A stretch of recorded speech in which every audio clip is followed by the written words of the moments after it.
how much experience Casie has with that rogue, by how quickly he was playing. But now we're going to move into what is a Reno lock from Casie, and WP is still throwing out that rogue.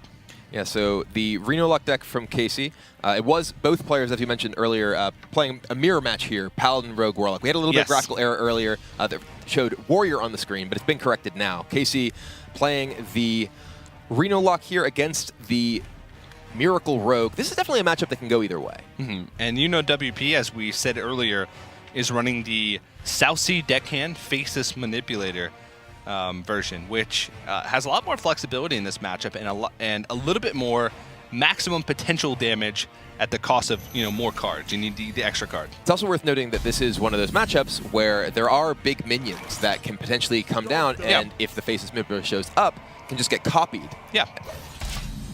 Ragnaros, the Fire Lord, potentially. Mountain Giant. Mountain Giant. Pretty big. Even a Twilight Drake. Yeah.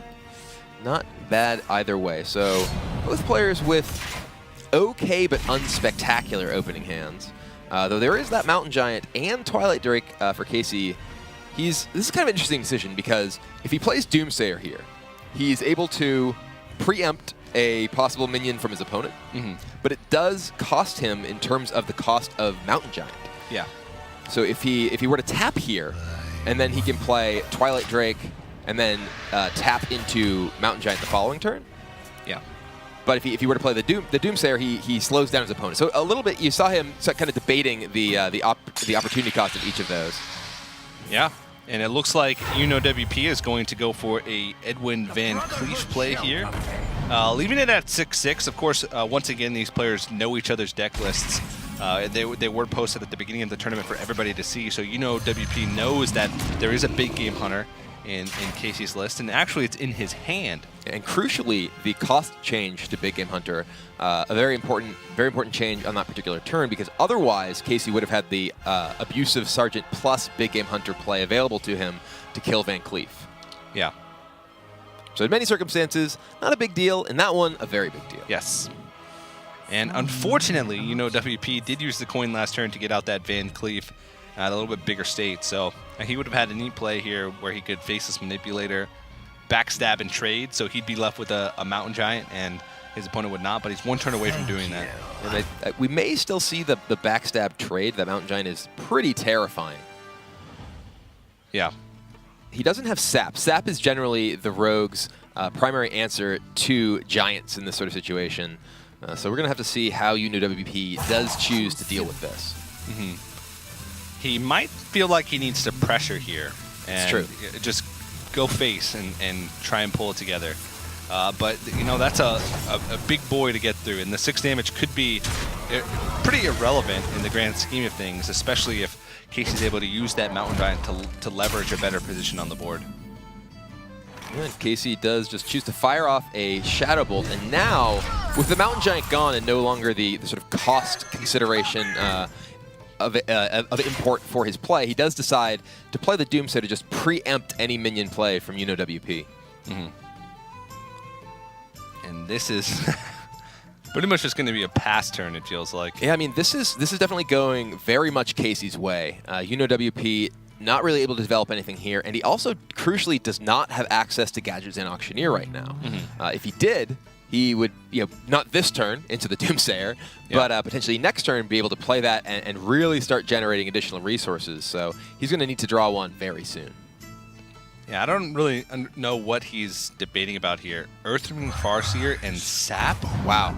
All right. So WP deciding that he feels that he really can't afford to pass the tempo back over to Casie there. And Casie goes ahead and very quickly Peddler into Voidwalker, into Twilight Drake. He is not slowing down. He's like, it's past my bedtime. Let's get to the Europe Spring Championship real quick here, guys. He clearly has a lot of experience in this matchup. He knows what he needs to be doing, and what he needs to do is pressure the Rogue. Yeah. There are a lot of, or I don't want to say a lot, but there are a few sort of instinctual players in the competitive Hearthstone scene that just, play really quickly. Zixo comes to mind when I think of that, who just play incredibly quickly, even in situations where there's so much on the line, because overthinking can be something that happens to players when they get into matches of this type of importance. So Casie just trusting in, that instinct for him to play this quickly. Well, I have to imagine that for many of these players, Miracle Rogue must have been among, if not the deck, that they tested the most against in this particular metagame.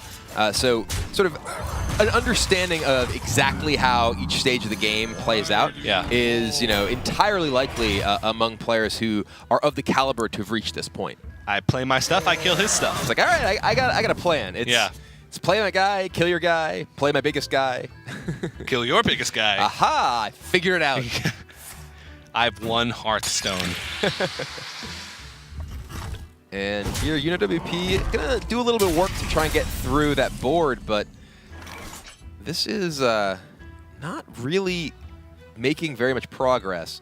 He really needs to find some way to either assemble a whole lot of burst damage or some way to assemble a whole lot more resources, because this is a really rough spot for him. Yeah.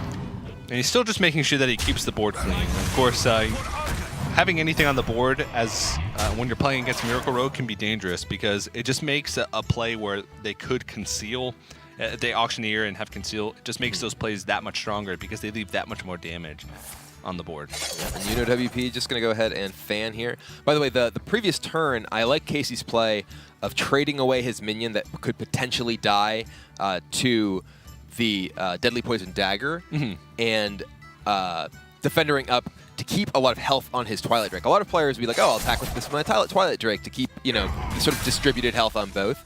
But this plays around the attack with the dagger actually killing his biggest minion, which is kind of his utmost concern right now. Yeah.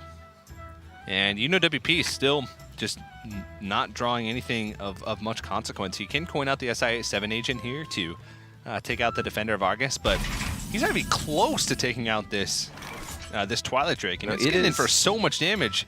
How much does he even have in his hand right now? He has the Power Overwhelming and the Hellfire, and I think we're going to see Faceless just build another big Drake. And this is sort of the flexibility of that card we mentioned earlier, just putting YouKnowWP in a really rough spot. There's Auctioneer, but it might be too late.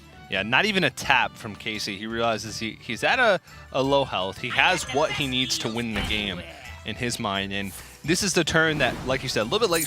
If it had came last turn, maybe he'd have a chance, but usually you can't develop the Auctioneer, make it safe, and clear the board all in the same turn, unless you get a crazy string of draws. All right, well, prep and removal into prep and removal. He already used one sap earlier, trying to sort of maintain that board pressure, but he's just fallen so far behind this Twilight Drake as a result. He tried to take an aggressive posture, but just didn't end up having the backup in terms of minions that he needed.